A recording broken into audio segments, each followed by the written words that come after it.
제가 이 영문관 명리라는 책을 하나 냈는데요. 책 제목은 이제 비밀을 여는 9가지 열쇠라고 했는데, 그 9가지 열쇠는 그러니까 9개로 제가 정리한 거예요. 가장 기본이 되는 초식들. 그런데 이제 명리의 그 초급을 뛰어넘으려면 그 9가지 열쇠를 정확히 이해하고 있어요. 그 중에 이제 오늘은 첫 번째 열쇠를 열어야 되는데요. 그 첫 번째 강의니까 이제 제가 누구한테 배웠느냐를 여러분들한테 설명해 드려야 되는데, 저는 독일 박재환 선생님이란 분이 계세요. 박재환 선생님이 영문관의 유충엽 선생님이라는 분에게 명리를 가르치셨고, 저는 유충엽 선생님을 93년도에 만나가지고,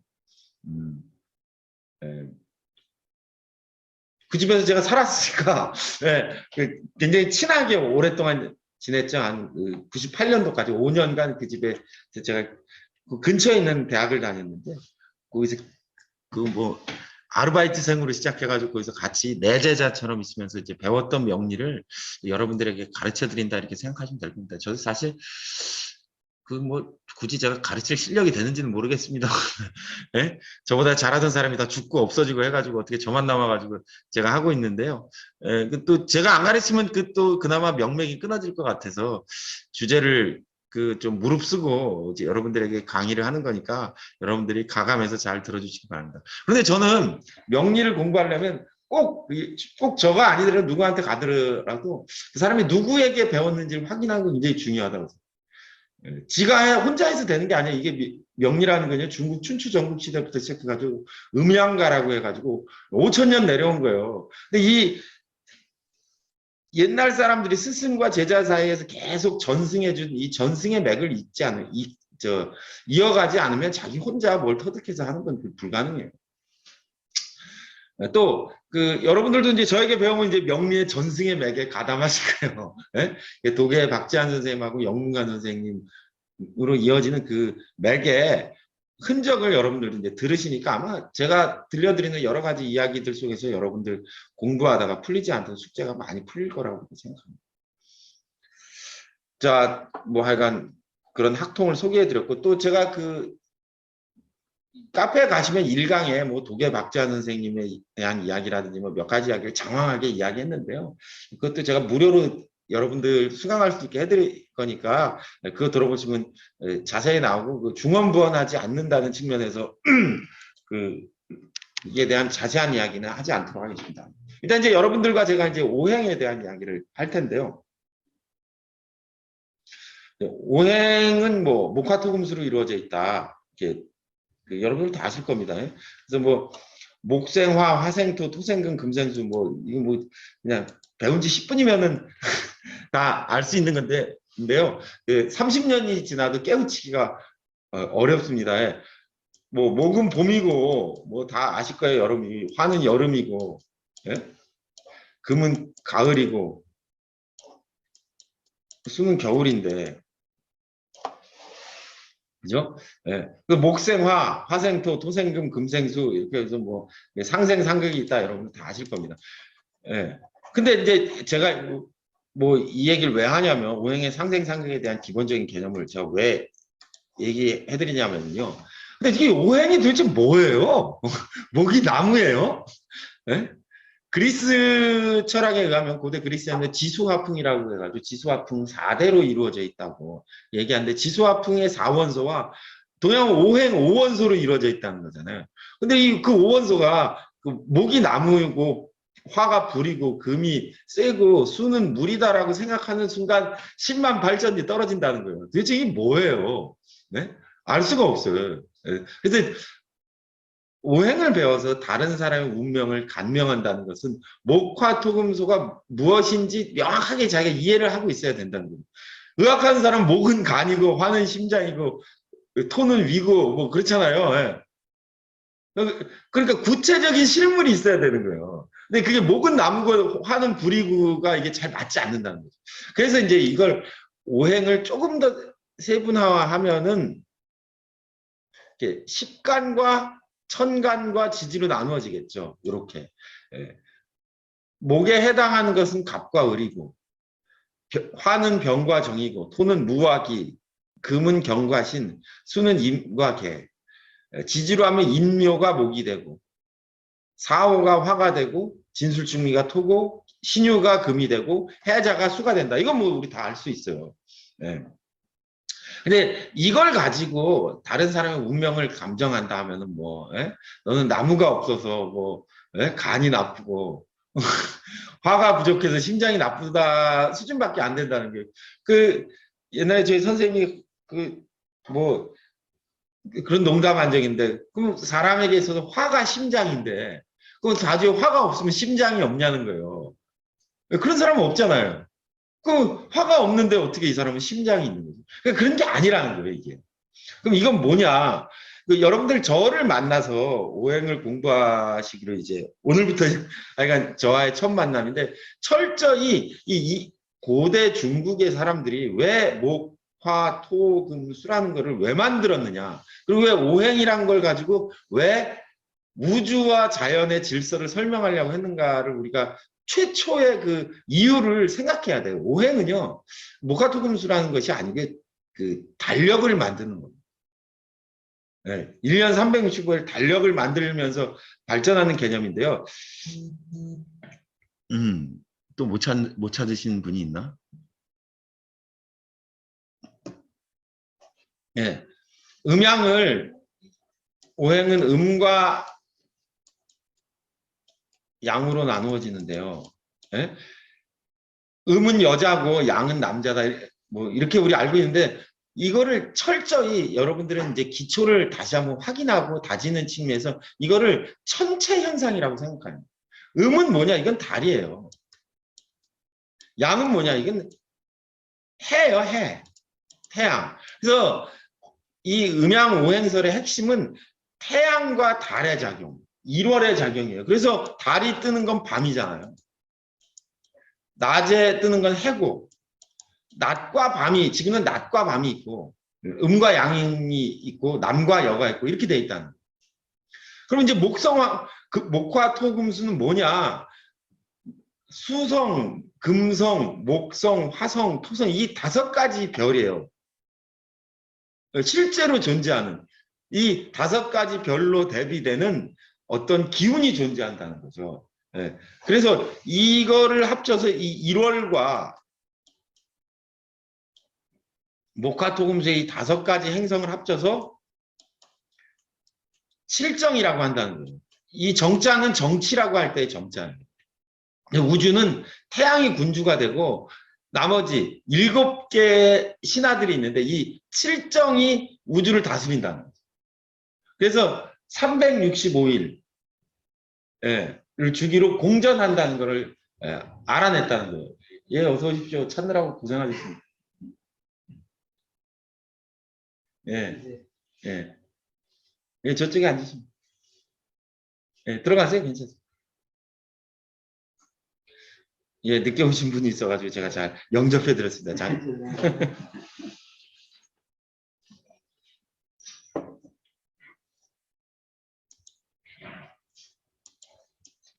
네. 그래서 이제 이 음양의 개념은 다시 한번 정리해드려. 세상은 다 음양으로 만들어지는 게 음양 오행설의 기초인데, 그러면 음양이 어떻게 나누어졌나 이렇게 보면, 이게 양이고 이게 음양. 이 양은 해, 낮을 상징하고, 요거는 월, 달을 상징한다. 이거. 네. 남과 여를 이해하시면 영원히 답 안 납니다. 이 낮에 속하는 것과 밤에 속하는 것, 해 지배를 받는 것, 달의 지배를 받는 것. 서로 이렇게 나눈 거예요. 그리고 나머지 오행은 여기서 목화토금, 목성, 화성, 토성, 금성, 수성이라는 5가지 행성, 오행성의 기운을 따가지고 그게 지구에 미치는 영향을 연구하기 시작합니다. 그래서 이제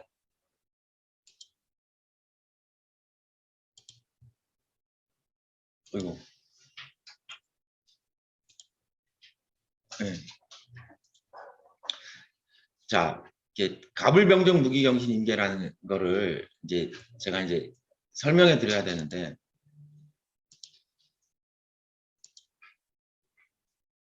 예, 지구는 말이에요. 예? 1년 365일 여러분 고등학교 때 배우셨는데 지구가 365일은 우리는 다 알아요. 근데 고대인들은 몰랐어요. 근데 몰랐는데 이 사람들은 그럼 이걸 어떻게 알았느냐 하면은 지구에는 네 가지 특정한 지점이 있습니다. 그게 뭐냐면 추분이라는 것과 동지라는 것과 하지라는 게 있어요. 예? 여기 이렇게 제가 썼죠. 여기가 충분점, 여기가 추분점, 동지점인데요. 옛날 사람들은 어떻게 이거를 알았냐 하면 말이에요. 동쪽에서 해가 탁 떠오를 때 물을 받는 거예요. 방에서 똑똑똑똑 받아요. 예? 그리고 해가 딱 지면은 끝. 그러면 해가 딱 지고 나서 다음날 아침까지 해가 뜰 때까지 또 물을 받아요. 그래서 낮에 받은 물과 밤에 받은 물을 저울에 올렸어요. 그래서 낮에 받은 물과 밤에 받은 물을 했더니 지구에 2번 이 저울이 균형점을 갖는 날이 있다는 걸 알았다는 거예요. 네? 그래서 그게 춘분과 추분이에요. 네. 그래서 동지가 되면 제일 밤에 받은 물이 제일 무겁고 하지가 되면 낮에 받은 물이 제일 무겁고 추분과 추분은 저울의 균형이 딱 맞는다. 그래서 여기서 여기까지 갔다가 다시 겨울을 거쳐서 여기까지 오는데 걸리는 시간 그게 365일이란 거야. 네. 그래서 자, 오, 묘, 유라는 거는 묘는 목이고 토끼이고 자는 쥐고 겨울이고 이게 아니라 이건 기호예요. 기호. 자는 동지점의 기호. 오는 하지점의 기호. 묘는 충분점의 기호이고 유는 추분점의 기호입니다. 그러면 우리는 이제 늘 요새 12월이라 은행이나 또 어디서 달력 나누죠? 주로 예? 뭐 어디 가면은 단골들한테 카센터 이런 데서 달력 나누잖아요. 예? 달력을 나누는데 그 달력에 다 표기돼 있어요. 춘분은 며칠이에요? 정해져 있어요. 3월 21일이에요. 하지는 언제예요? 예, 대략 6월 22일입니다. 하루에 변동이 있어요. 지구가 이렇게 365가 4분의 1일을 살기 때문에. 하지는 9월 21일이고 동지는 언제예요? 12월 2일, 1일, 이 정도 됩니다. 예, 대략. 그건 정하지. 이 네 가지 날이 있다는 거예요. 예, 그래서 여기에 있을 때, 여기에 있을 때, 여기에 있을 때, 여기에 있을 때를 중심으로 이걸 그래서 사정이라 그래요. 좌우묘를.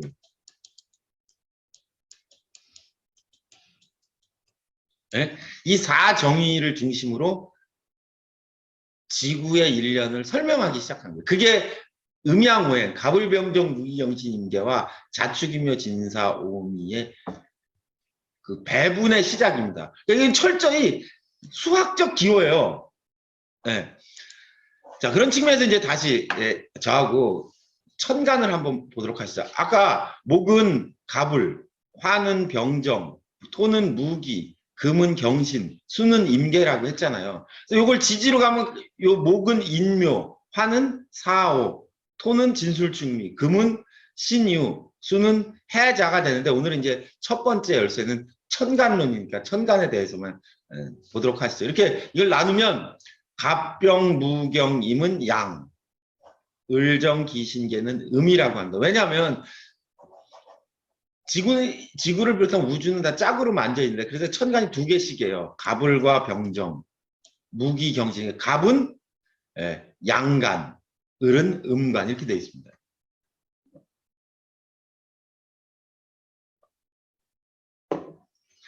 그래서 이제 이 천간을 배우면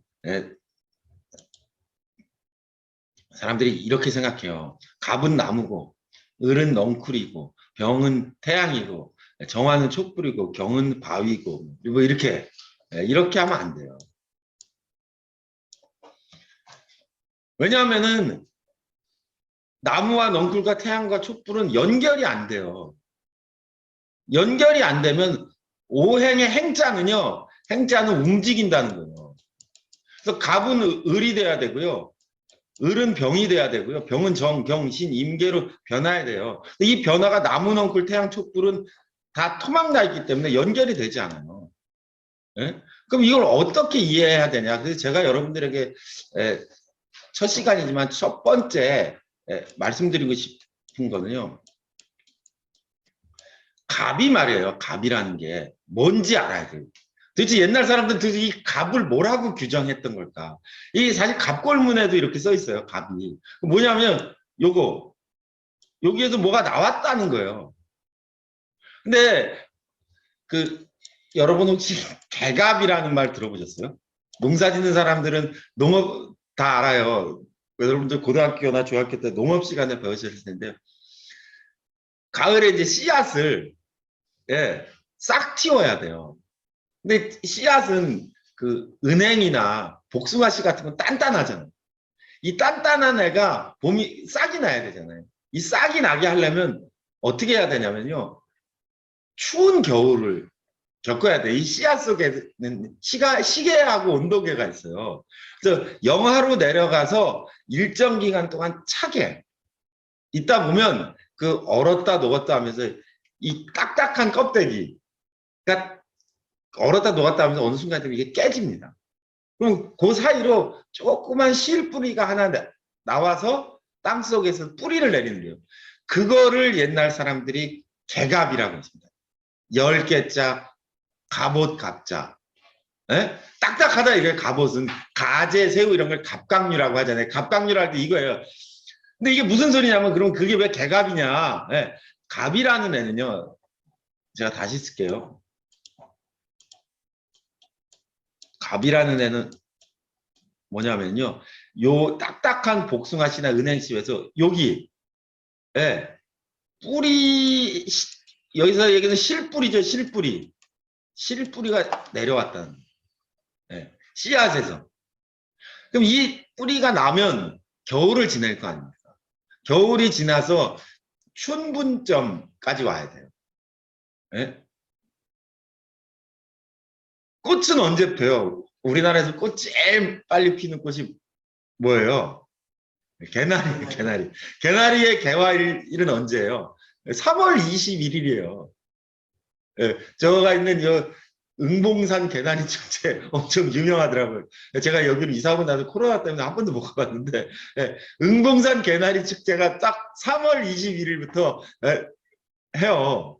그때 꽃이 피거든요. 3월 20일에서 23일에 개나리 진달래. 그러면 개나리 진달래가 피는 거는 제일 빨리 피는 거고 보통 그 벚꽃 사쿠라는 4월 초에 피잖아요. 식목을 전후해서. 그러면 이 개갑한 실뿌리에서 그 떡잎, 그죠? 잎이 나와야 꽃이 피는 거잖아요. 그 나온 잎, 그거를 을이라고 합니다. 떡잎, 새싹. 이거 콩나물 길러보면 말이에요. 예? 제가 뭐 콩나물로도 제가 비유 많이 해요. 예? 콩나물 길러보면 집에서 옛날에는 집에서 뭐 그 500원 아끼려고 콩나물 집에서 키워서 먹었잖아요. 콩나물을 보면 맨 처음에 이렇게 콩나물 대가리가 이렇게 여기서 뭐가 이렇게 나가잖아요. 콩에서 물을 주면. 예. 그럼 요 모습은 요게 갑이에요. 그럼 콩나물 이 덮어주지 않으면 예. 요게 이렇게 갈라져서 어떻게 돼요? 그 다음에 위로 자라요. 위로. 그러면 요 밑으로 뿌리 내리는 이 힘이 갑이라면 위로 자라는 힘 이건 뭘까요? 예, 그게 을입니다. 예. 그러면 이제 을이 자라요. 예? 을이 자라면 뒤이어서 어떻게 돼요? 꽃이 피죠, 꽃이. 예? 그 핀 꽃, 걔를 병이라고 합니다, 병. 걔를 병이라고 그래요. 그럼 꽃이 피면 꽃이 계속 가냐? 그렇지 않죠. 꽃이라는 건 화무십일홍이라, 예? 1, 2주 피는 거잖아요. 1, 2주 피고 떨어지고 나면 거기에 과수원 해보는 사람은 잘 알더라고요. 조그만한 뭐가 맺혀요. 낙화가 돼야 돼. 그 낙화가 되지 않으면 그게 안 맺히잖아요. 그 낙화를 정이라고 하는 게 정. 그러고 나면 낙화가 되고 나면 거기서 낙화가 된 자리에서 시간이 지나면 뭐가 이렇게 자라고 있어요. 그죠? 그 자란 개 이름이 경입니다. 이 경은 그러니까 튀어나자면 열매죠. 열매. 저 여기다 써놨는데. 그 열매가 여름에 쫙 자라요. 포도가 막 예? 주렁주렁 열려가지고 막 봉지 씌워지잖아요. 사과배. 다 자라고 나면 추석 때가 되면 어떻게 돼요? 예? 밤 생각하시면 돼요. 밤이 이렇게 잘 자라요. 추석 때가 되면 어떻게 돼요? 밤이 뚝뚝 떨어지잖아요. 그러니까 밤송이 개 자체는 밤송이가 크는 건 경이라면 그 안에 있는 밤의 열매 있죠. 걔가 툭 떨어지잖아요. 걔 이름, 그 씨앗. 예? 걔 이름이 신금입니다. 쌀도 벽꽃이 폈다가 추석 때 되면 이제 나락이 여물기 시작하잖아요. 그 나락. 걔가 이름이 신금입니다. 아, 글씨 왜 이렇게 못 썼네. 예. 그 이름이 신금이에요. 예? 신금은 그러면은 그 열매는 땅으로 떨어져야 되죠. 그 얘도 그래서 이런 모습이 있는 거예요. 예? 신금이 땅에 떨어지면 얘는 그럼 어떻게 해야 돼요? 제가 아까 얘기했잖아요. 씨앗이 발화가 되려면 어떤 시절을 거쳐야 돼요? 추위를 거쳐야 돼요. 그래야 이 딱딱한 껍데기가 깨지는 거예요. 그 추위를 겪게 하는 그 얼음을 얼게 하는 애, 걔 이름이 뭐예요? 그게 임입니다. 겨울잠을 자요. 그래서 신금은 도세소녀라 신금은 주옥과 같아서 임수를 만나서 물에 씻어주면 좋다고 이제 문학적으로 표현하는데 실제는 신금이라는 딱딱한 씨앗이 겨울을 나면서 얼음에서 녹았다 풀었다 해야 겉에 껍데기가 깨지는 행위가 그게 신금과 인수의 도세소녀의 본질입니다. 그럼 얘가 계속 추우면 안 되겠죠. 계속 추우면 계속 겨울잠을 잘 거 아니에요. 그래서 어느 순간이 되면 그 얼음이 겨울이 끝나야 되잖아요. 겨울을 끝나게 하는 그 힘, 점차 얼음이 녹아요. 그래서 물로 변해. 걔 이름이 뭐냐? 걔 이름이 기수입니다. 얘는 비 하늘에서 떨어지는 비라고 생각하면 그게 아니라 얼음 결빙된 것이 녹아서 해동을 풀어주는 게 개수가 되는 겁니다. 자, 다시 그렇게 본다면 예? 그 여러분은 처음 들으신 분은 제 말을 믿을지 안 믿을지 모르지만 이거는 굉장히 중요한 거예요. 이 천간론의 가불병정 무기경신 임계가 한 서클로 이해되지 않으면 음양오행의 공부는 물 건너가 안 돼요. 안 돼. 그러면은 보면 콩을 생각하시면 돼요. 뭐 감자를 생각하시면 좋고요. 감자에 싹이 나서 잎이 나서 뭐 묵집바 하는 식으로 갑은 을로 변한다. 뿌리가 새싹이 되는 모습입니다. 새싹이 꽃이 피는 행위가 을이 병으로 변하는 겁니다. 꽃이 떨어진 행위가 낙화, 그게 정. 정은 낙화가 된 자리에서 열매가 맺혀야 되는 거예요. 열매는 다시 씨앗이 돼야 되고 씨앗은 겨울잠을 자야 되고요. 겨울잠을 자던 게 어느 날 다시 따뜻해져서 해동을 하고 나면 다시 어디로 가요? 갑으로 갑니다. 이거를 지구의 주기로 하면 365일. 가불병정 무기경심 임계라는 것은 365일 동안 이 지구에 있는 그 초목을 근거로 한다면 이게 한 서클을 도는 행위를 십간이라고 해서 정의한 거예요. 그렇게 만드는 우주의 힘, 그걸 10가지로 분류해서 기호를 준 거예요. ABCD하고 똑같은 거예요. 네. 이 기호에 입각해서 사물을 바라보면 그 사물의 변화를 볼 수 있다.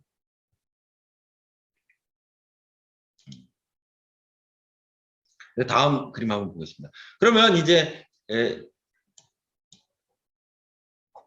낮과 밤의 세계가 있다고 그랬잖아요. 예? 아까 제가 이렇게 예? 좌우묘유 있다고 했는데 좌우명 해는 말이에요. 항상 묘시에서 떠서 유시에 떨어져요. 네? 그러니까 여기는 낮의 세계고 여기는 밤의 세계일 거 아니에요. 그죠? 이 현상계의 천간을 저랑 이제 배속해 보시는 거예요.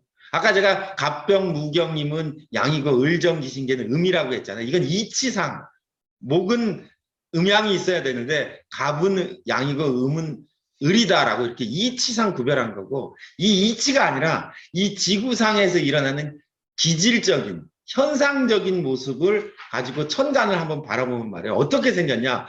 갑은 뿌리가 겨울에 뿌리가 돋는 모습이라고 그랬잖아요. 그럼 얘는 땅 속에 있을까요? 땅 밑에 위에 있을까요? 당연히 땅 속에 있겠죠. 그래서 얘는 밑에 있는 거예요. 을은 뿌리가 올라와서 떡잎으로 새 잎이 돌아가니까 위에 있고 병화는 태양이라고 그랬잖아요. 꽃. 그러니까 얘는 뭐예요? 낮. 정화는 온도. 그러니까 지열이 됩니다. 혹은 낙화. 그래서 음이 되고. 경금은 열매. 경금이 땅에 떨어지면 씨앗. 쉰금. 네? 그 다음에 겨울에 꽝꽝 얼은 얼음. 당연히 음이겠죠. 하늘에서 내리는 비. 해동은 개수이고. 네. 아까 토는 이야기했지만 무토와 기토도 똑같아요. 기토는 속살. 땅속 흙이 똑같은 흙이 아니라 지표가 있고 이 뿌리를 내리는 흙이 따로 있는 거잖아요. 그래서 이 기토를 분토라 그러는 거예요. 에? 목을 키우는. 무토는 왜 산이라고 했냐면 이렇게 육안에 보이는 땅 지표 위에 있는 흙을 무토라고 하는 거죠. 그래서 대지라고 하고. 그렇게 보면 을병경계는 양권에 있다 하고 갑정신임은 그래서 음권에 있다고 말합니다. 그래서 음양으로 이렇게 나누어져 있다는 거예요. 그럼 여러분 생각해 보세요. 예? 사주의 구조가 이렇게 음과 양으로 기질적으로 나와도 여기가 묘시고 여기가 유시라면 예? 을병경계무는 낮이고 제가 지금까지 한 얘기를 정리하면 갑정신인계는 밤이잖아요. 그죠? 그러면은 사주는 네 자리예요. 천간이 연월일시에 네 자리를 보는데 이 네 자리가 낮은 낮길이 밤은 밤길이 있는 게 좋겠습니까? 낮과 밤이 같이 있는 게 좋겠습니까? 예? 낮과 밤이 섞인 게 세상에 있어요? 그러니까 그게 착각이라는 거예요. 낮은 낮에 있고 낮은 낮이잖아요. 밤은 밤이잖아요. 그럼 낮과 밤이 어떻게 같이 있냐? 근데 그게 사람들이 생각하는 머리로 생각한 이법의 음양이 안 맞는다는 거예요. 낮과 밤이 같이 어떻게 있어요? 그럼 보세요.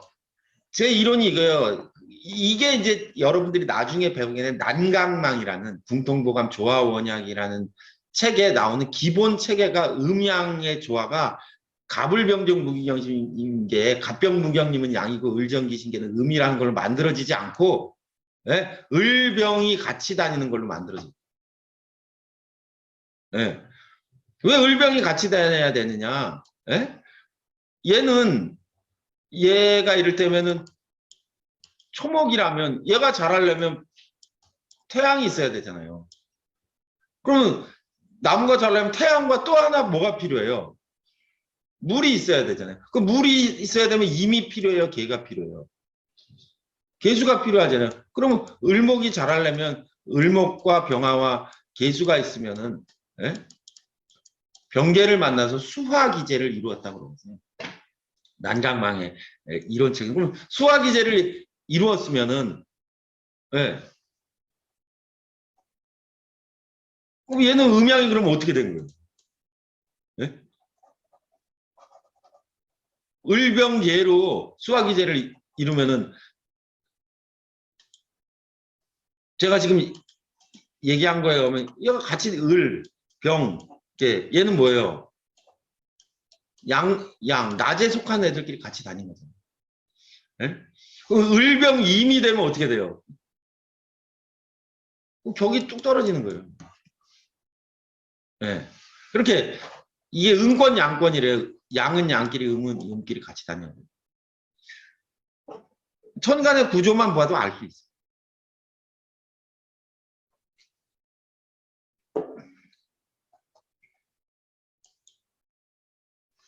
그 다음에 여러분들은 다소 생소할지 모르시지만 옛날 사람도요 30년씩 음양오행을 공부해요. 그래도 안 돼. 왜 안 되냐면 옛날 사람들은 지구가 공전하는 걸 몰랐어요. 아주 특수한 사람들만 알아요. 지구가 공전하고 있다. 근데 지구가 30km per second? 1초에 30km씩 가고 있어요. 네? 초속 30km 엄청 빠른 거 아니에요? 그런데 우리는 그 생각을 못 하는 거죠. 그래서 그럼 도대체 이 음양오행이라는 건 도대체 뭐냐? 굉장히 과학적인 거예요. 제가 얘기했듯이 지구는 이렇게 이건 지금 황도시공연의 지구과학책에서 제가 인용한 거예요. 자축인묘 진사오미가 뭔지 설명할 때 제가 기본적으로 이거 틀렸다. 여기가 얘는 현대과학책이라 좌우묘가 이렇게 돼 있는데 지구는 있잖아요. 예. 이런 방향으로 태양을 공전하고 있어요. 반시계 방향으로. 예? 지구과학 시간에 여러분 배우셨고 현대인들은 다 이거를 믿어요. 그렇다고 학교에서 배우고 실제로 맞아요. 그러면은 지구가 여기에 있을 때와 여기에 있을 때와 여기에 있을 때와 여기에 있을 때는 각자 받는 우주의 기운이 당연히 다르겠죠. 그죠? 근데 우리는 지구가 돌고 있다는 걸 생각 안 하기 때문에 자축인묘 진사오미 신유세를 영원히 이해하지 못하는 거예요. 지구가 이 지점에 있을 때는 궁수 자리와 염소 자리 사이에 있거든요. 요 지점에 있는 이 공간 좌표를 수학적으로 잘하고 보였어요. 네. 그리고 여기서부터 90일이 지나면 네? 춘분점에 도달합니다.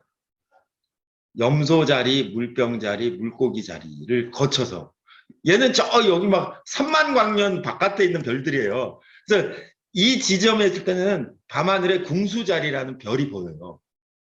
네. 그래서 그 자정에 딱 남중하는 거를 계산해서 이 황도 12궁을 계산한 거예요. 그래서 이 지점에 왔어요. 물고기 자리까지 왔어요. 춘분점에.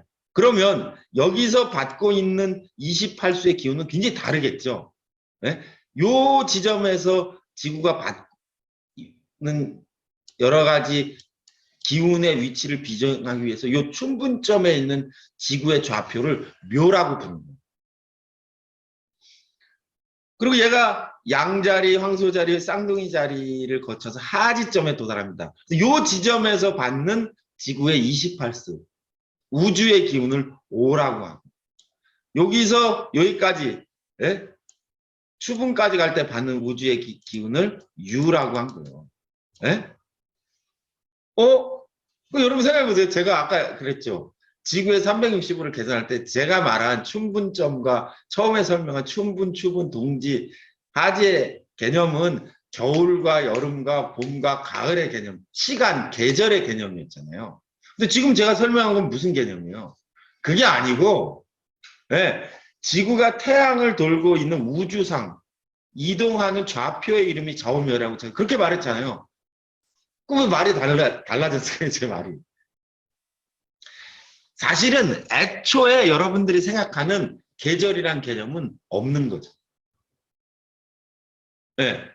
계절이 아까 지구에는 4개의 중요한 점이 제가 이렇게 말했어요. 지구에는 4가지 중요한 점이 있는데 그걸 좌우묘라고 하고 이게 동지점, 춘분점, 추분점, 하지점인데 그때가 되면 동지는 겨울이고 봄은 뭐 춘분이고 하지는 여름이고 추분은 가을이다 이렇게 말했는데요. 이거는 우리가 이해하는 방식이고 실제 이 좌우묘라는 지점은 지구가 태양을 돌고 있는 공간 좌표라는 거예요.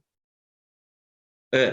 그래서 이 동지점에 도달을 하면 그런 현상이 일어날 뿐이에요. 하지점에 도달하면 우린 여름이라고 생각하는 거예요. 그런 기운을 받는 거예요, 지구가. 네, 충분점에 도달하면 그렇게 되고. 그래서 저한테 가끔씩 막 어떤 사람 따지느라고 묻는데, 아니, 서울은 지금 겨울이잖아요. 그러면 남반부 호주는 어떻게 돼요? 한여름이잖아요. 그러면 자월이라고 할 때 자월이, 예? 자월은 천한지동이라고 말하는데, 그럼 호주에서 태어난 놈은, 예? 아니, 지금, 예? 저기, 바캉스 시즌이 왔는데, 그럼 거꾸로 되면, 그걸 어떻게 봐야 되냐는 거예요. 예? 걔는 자월이 아니라 그러면 5월로 봐야 되는 거 아니냐. 그 사람은 이걸 모르는 거예요. 이 좌우명은 계절을 말하는 게 아니에요. 이걸 죽었다 깨도 옛날 사람들이 이해 못하고 20세기에 와서 그 남반구와 북반구가 계절이 거꾸로 돼 있다는 거를 이제 처음 알았던 이제 어설픈 할아버지 점쟁이들은 이게 계절이라고 생각했기 때문에 오행을 풀지 못했던 거예요. 근데 오행은요, 이 중국의 고전이나 옛날 사람들이 써놓은 걸 잘 보면은요, 공간 좌표예요, 지구에. 근데 우리가 그걸 이해하는 방법이 우리가 지구가 어디를 갔는지 인공위성 타고 가서 볼 수 있는 게 아니니까 이걸 공간 좌표로 인간이 인식하지 못하는 거예요. 여기에서 착각이 일어나요. 네. 이거가 바로 잡히면 오행이 그때부터 보여요. 공간이라는 거. 그래서 이 바깥에는요, 28수라는 우주의 무한한 기운이 있어요. 이 기운이 여기에 내리 쪼일 때와 여기에 내리 쪼일 때와 여기에 내리 쪼일 때가 다를 거 아니에요. 그죠? 그거를 이해하면 여기서 받는 별의 기운, 여기서 받는 별의 기운, 여기에서 받는 별의 기운이 어떠냐에 의해서 이 원령제강의 법칙이라는 게 만들어진다는 걸 금방 이해할 수 있어요. 그 원령제강의 법칙, 이 공간점에 의해서 받아야 되는 그 우주의 기운이 정해져 있다는 거죠. 정석처럼. 그게 있으면은 성격되는 거고 그게 없으면 성격되지 않는 거예요. 근데 우리는 이거를 계절로밖에 인식을 못하는 거예요. 그래서 뭐 위로하려고 뭐 박 선생님도 좀 그런 말씀을 했는데 조혜란 사주는 비 오는 날 태어나면 좀 괜찮다고. 근데 위로하느라고 하는 소리에 좀 날 수는 있겠죠, 그죠? 남반부에 가서 살으라는 둥. 한습한 사람은 이제 그게 그 소리 건데 핵심은 그게 아니고 지구가 그때 받았던 기운이 기운. 공간조합이에요. 그러면 남방이든 북방이든 똑같은 자월에 받는 4월 아니 12개월 그 생년월일 것을 똑같다는 건가요? 우리나라든 뭐 아르헨티나든 그렇죠. 이거는 굉장히 그거다. 아니 지구가 아르헨티나는 지금 지구가 물고기 자리를 통과하고 있어요. 30km/s로. 그러면 지구가 받고 있는 별의 가장 큰 지구에 영향을 미치는 별의 기운은 뭐예요? 물고기 자리잖아요. 그러면 남바 아르헨티나는 물고기 자리가 아니고 조선은 뭐 전갈 자리가 영향을 주고 이런 게 아니잖아요. 우리는 이 우주의 기운에서 이게 지구고 이게 태양이라면 이 지점에 있을 때는 여기에 영향을 주는 게 여기에 있건 여기에 있건 여기에 있건 간에 이게 이렇게 또 얘가 자전에서 돌잖아요. 그러니까 똑같은 별자리의 기운을 받죠. 그렇지 않겠어요? 그런데 이제 이걸 이해 못하면 남반부는 따뜻한데 북반부는 왜 춥습니까가 나오는 거야. 그래서 제가 오늘 여러분들에게 해드리고 싶은 이야기는 명리를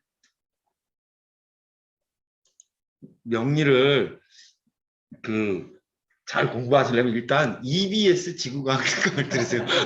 네, 황도 12궁편을 들으면 됩니다. 그러면 여러분들이 착각이 깨져요. 지금 우리 춥잖아요. 우리가 추운 이유는 뭐예요? 뭐 태양이 뭐 거리가 뭐 가깝고 뭐 거리가 아무 상관없이요. 태양이 지구를 비치는 각도 때문에 그래요. 예. 네. 근데 여기서 태양과 지구, 태양 때문에 지구가 춥고 덥고 하잖아요. 각도 때문에. 적도는 항상 따뜻하잖아요. 각도 때문에. 예. 그런데 그거를 넘어서서 오행의 분야로 들어가면 그거는 지구에서 있는 현상이고, 예. 그럼 적도에 있는 놈은 다 조혈압 사줘야 되잖아요. 그게 아니고요. 이게 말하고 싶었던 본질은 음양오행을 통해서 말하고 있는 거는 가불병정 무기경진 임계로 분류한 성수, 별의 기운이 있다는 거예요. 그 별의 기운이 지금 지구에 무엇을 내려 쬐고 있는가.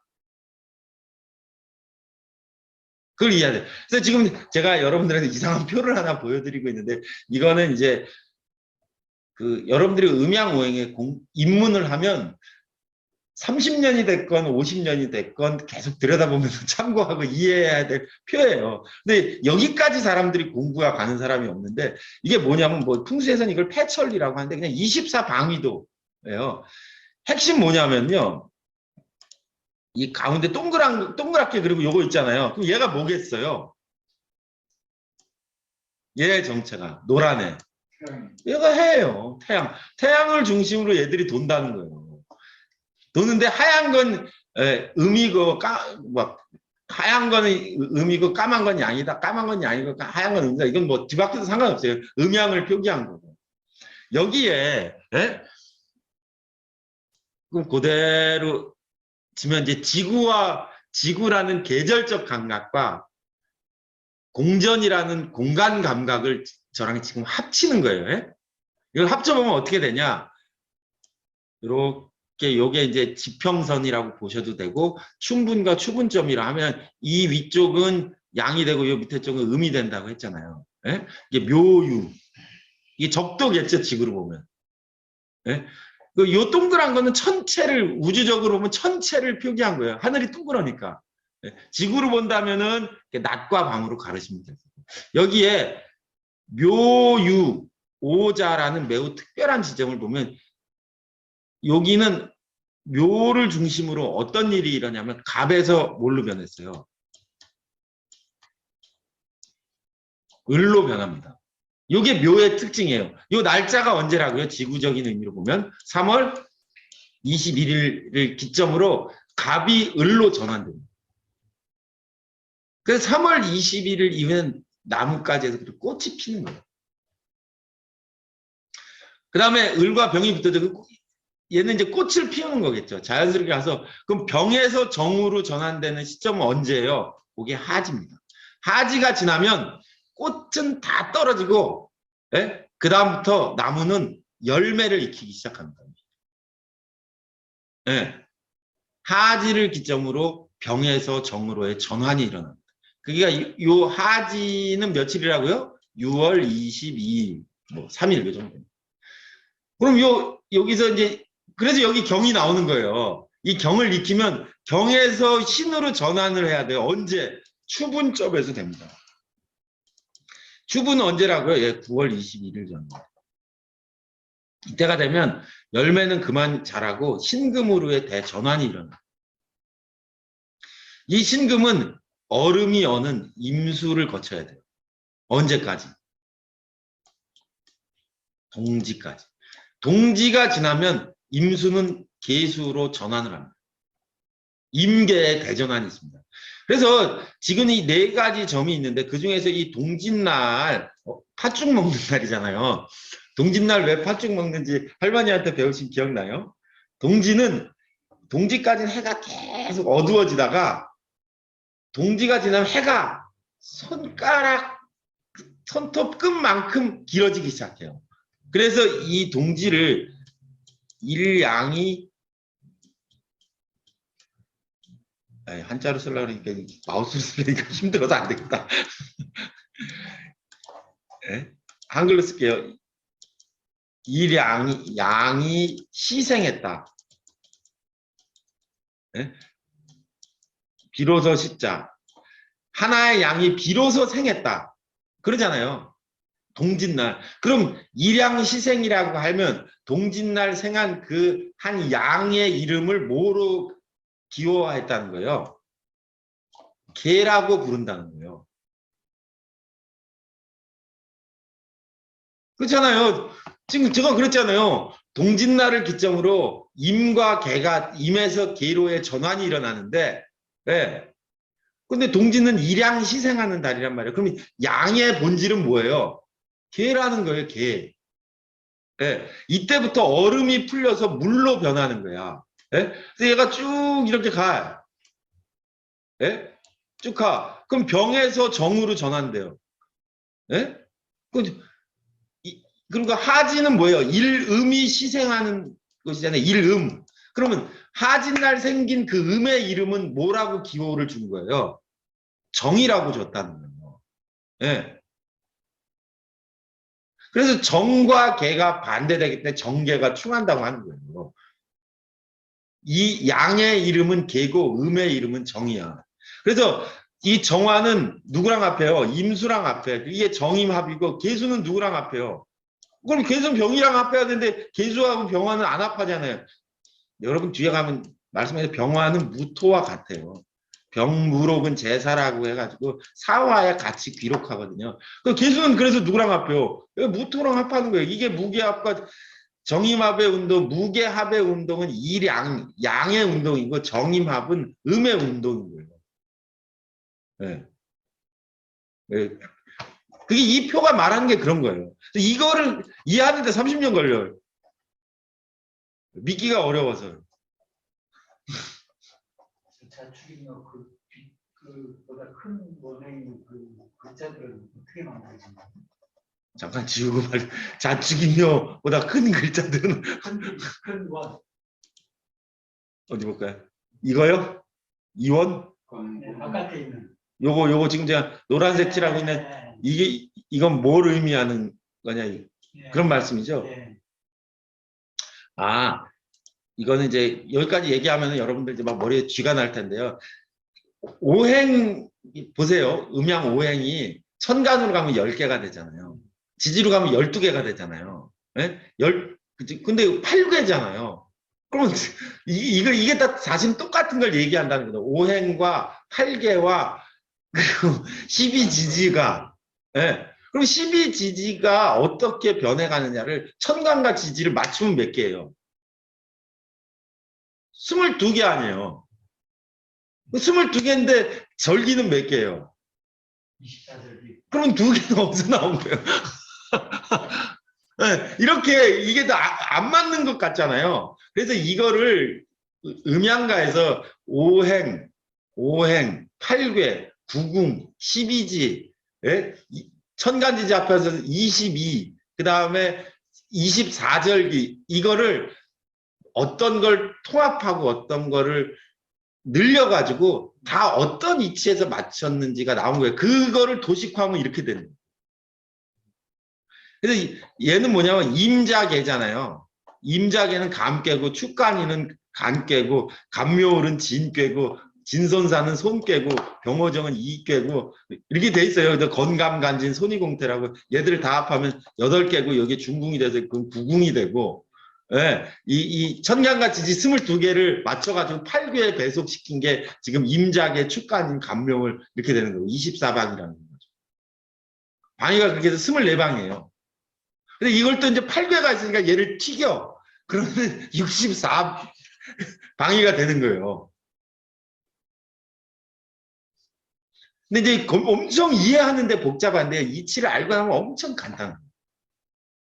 제가 다 강의하려면 이것만 12강에도 시간 부족해. 네, 그런 게 있다로 아시고 각자 알아서 공부하시고 시간이 깊어가면서 이해가 됩니다. 이름이 뭐라고요, 저게? 이거요? 네, 저 이름이. 이 표 이름이요? 네. 이 표 이름 제가 지금 중국 사이트에서 갖고 왔는데 그냥 24방위도. 24방이요? 네. 풍수한 사람 쓴 나경, 패철도다 이런 식으로 표시. 근데 72룡까지 표시돼 있잖아요. 72개까지 64개를 넘어서 한번 맛들이면 영원하니 빠져나갈 수 없는 그 마수에 걸려드시.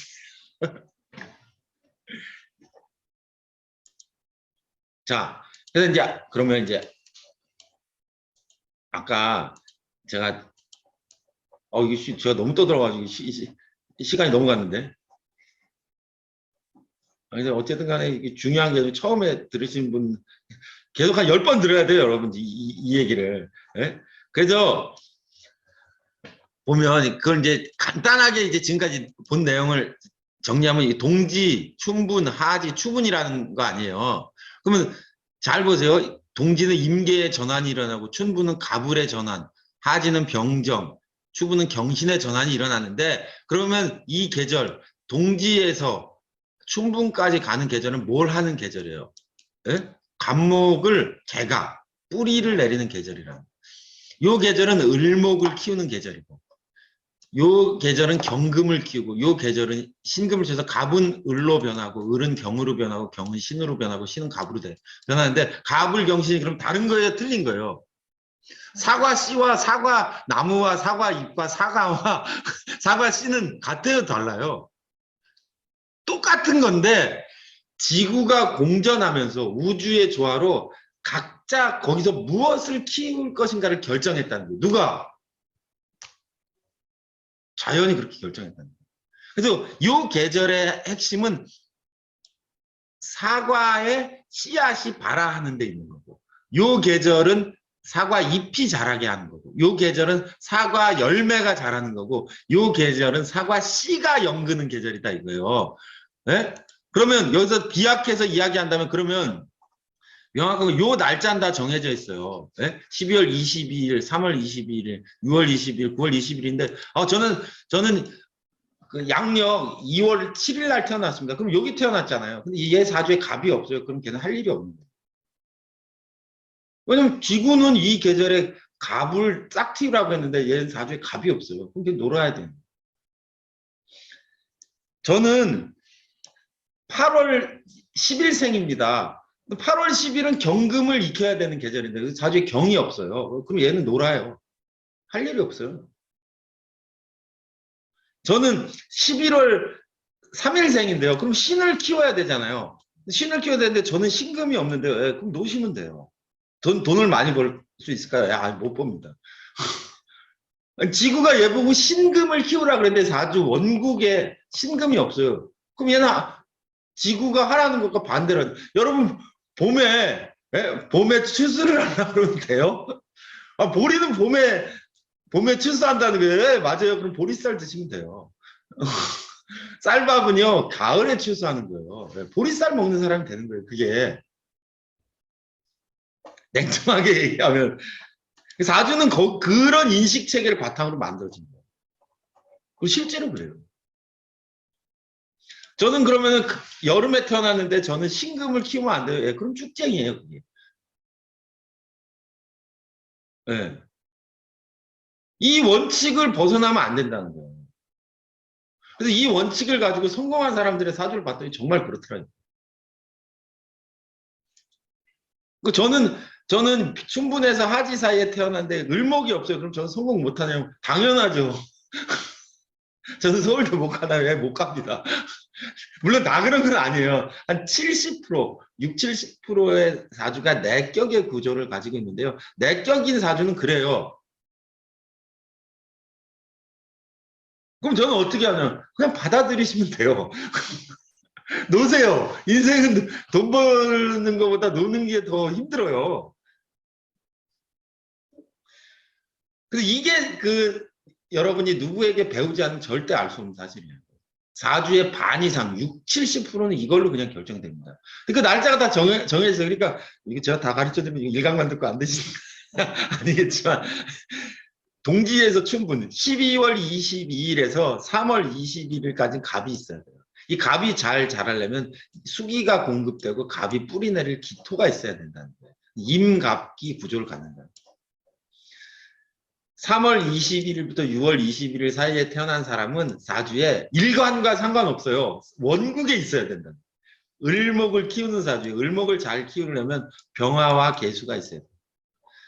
하지에서 추분까지 태어난 사람은 경금이 있어야 돼요. 경금이 있으려면 병화와 기수가 있어야 돼요. 추분에서 동지 사이에 있는 사람은 신금이 있어야 됩니다. 신금이 잘 하려면 임수와 정화가 있어요. 그래서 임갑기, 을병계, 경병계, 신정임 이 구조를 가지고 있는 사람은 과갑지명이라고 해서 옛날에 다 과거에 합격했다. 저는 없는데요. 예, 과거에 합격 안 하시면 됩니다. 다른 걸 하면 돼요.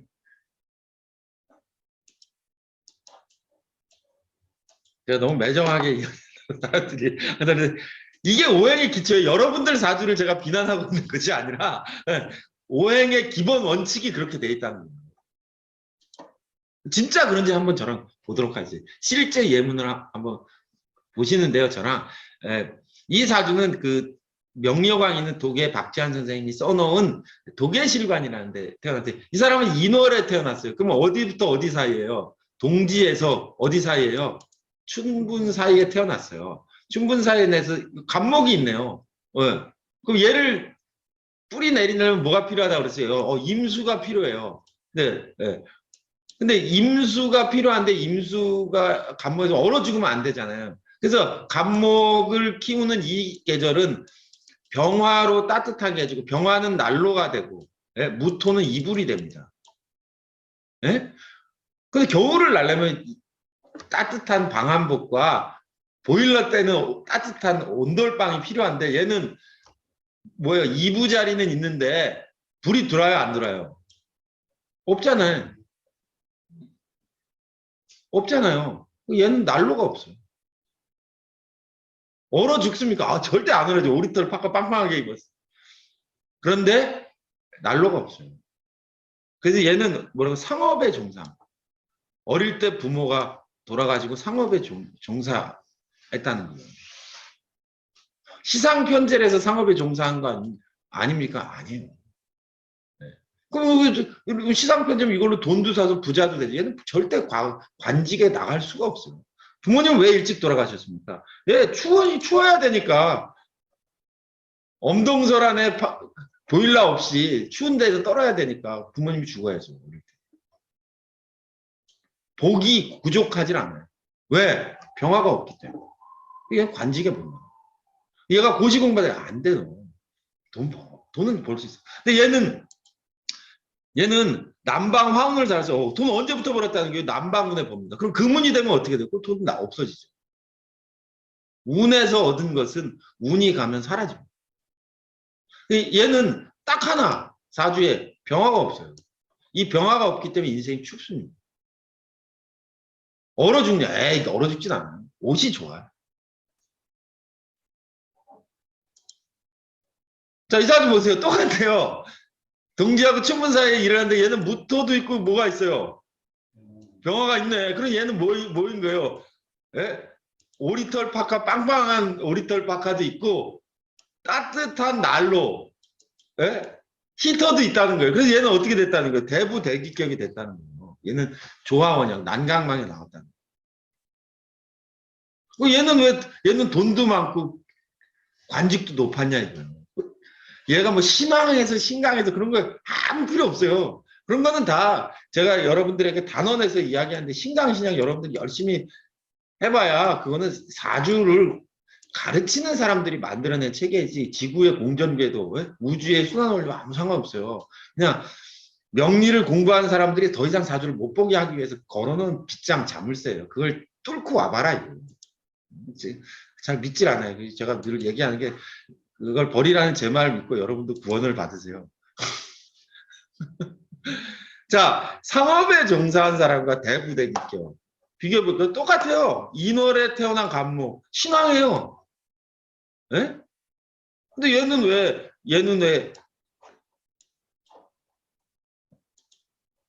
아이고 어디로 갔어? 얘는 상업에 종사하고 부모가 일찍 죽고 상업에 종사하고 관직에 나가지 못하고 얘는 돈도 많고 왜 부두에 딱 하나 이 병화라는 애가 있느냐 없느냐 차이가.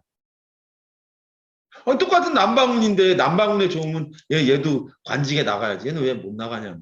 그게 아니라 사주는 운 이런 거는 부수적인 거고 태어날 때 응애하고 우는 순간 연월 일시에 8자 8자가 정해졌다는 거예요.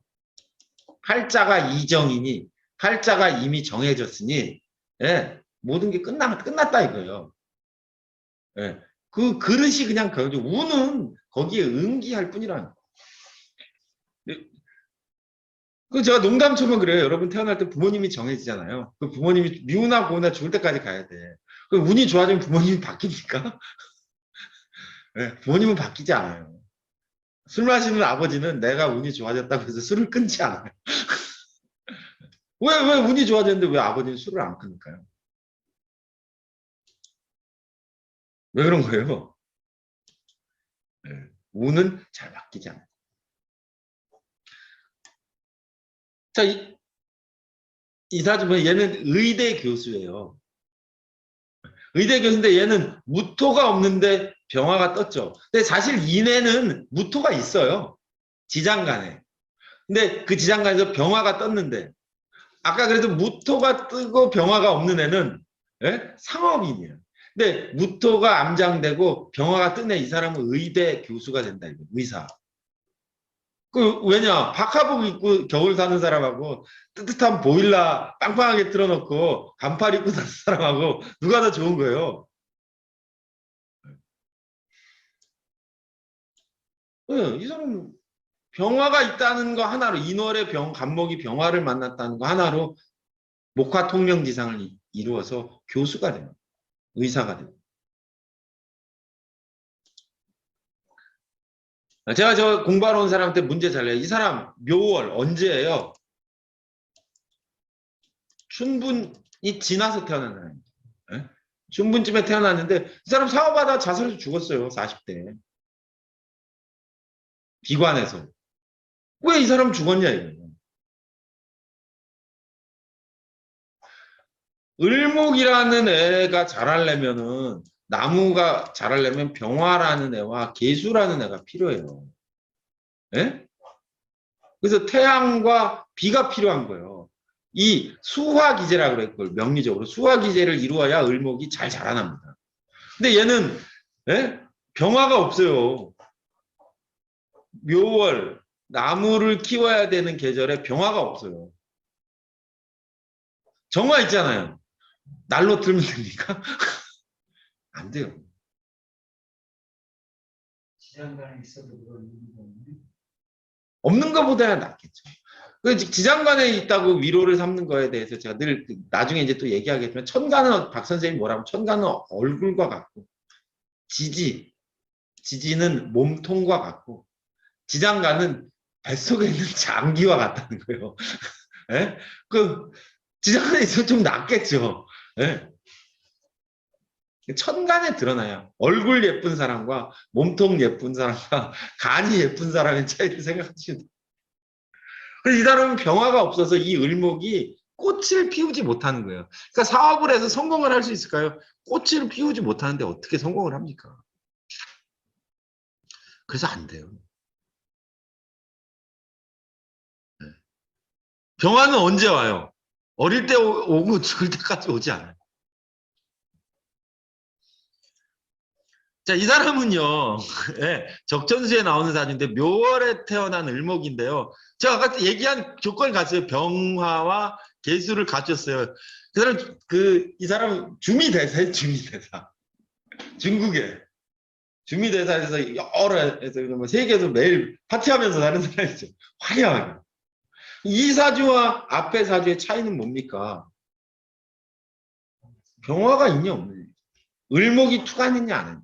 그래서 이 사람은 빛을 못 보고 계속 돈돈 하다가 예? 돈도 못 벌고 비관해서 자살하는 거고.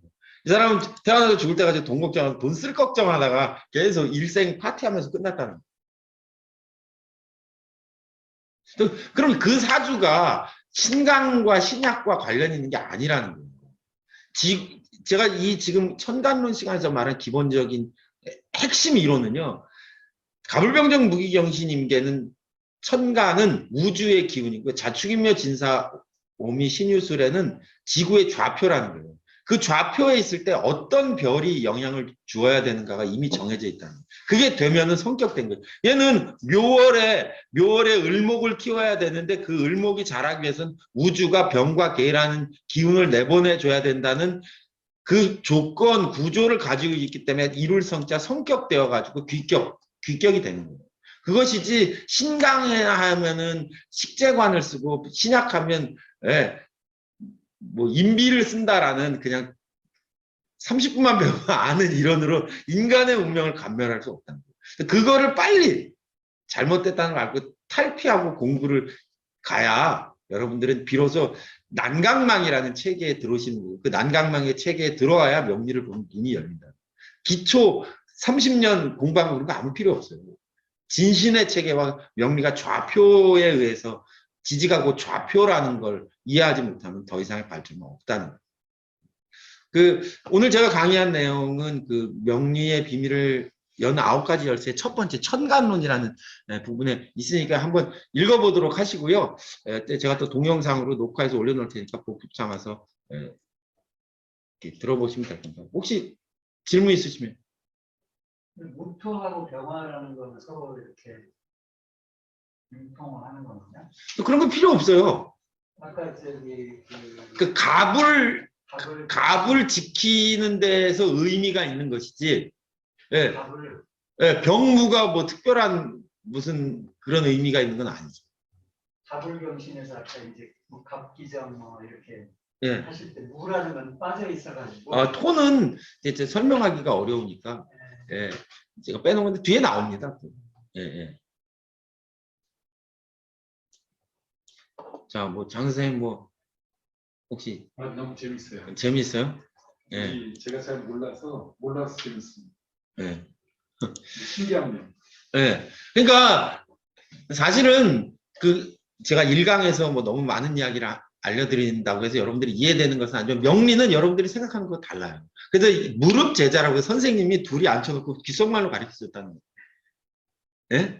야, 인월의 간목은 병무만 있으면 되는 거야. 무슨 뭐 그런 거 필요 없다 그러고 남한테 강의할 때는 인월의 간목이 걸록격을 이루어서 왕자는 설계해야 되니까 정화나 정화로 해야 된다고 이렇게 말했다는 거예요. 네. 근데 그것과는 원이치를 알고 나면 간단해요. 좌표와 그 좌표에 있어야 될 기운, 그게 내격의 구조, 원령제강의 법칙입니다. 믿거나 안 믿거나 하여간 명리는 그렇게 이루어져 있다는 거예요. 예. 여러분들도 한번 잘 생각해 보시기 바라면서 오늘 강의는 여기까지 해서 마치겠습니다. 뒤에 동영상 올려놓을 테니까요. 한번 읽어보도록 하시고요. 명문관 아카데미 카페 가입 안 하신 분들은 가입하신 뒤에 저한테 문자로 아이디 번호 보내주시면 제가 등업시켜 드려서 보실 수 있도록 하도록 하겠습니다. 제가 이번 12월에 카톡방 하나 열어가지고요. 강의 줌이든지 오프라인이든지 들으시는 분 방을 하나 만들어 놓을 테니까요. 그 방에서 너무 많이 질문하시지 말고 공지사항 같은 거 제가 전달하는 용도니까 그렇게 사용해 주시면 감사하겠습니다. 오늘 강의 여기까지 하도록 하겠습니다. 감사합니다.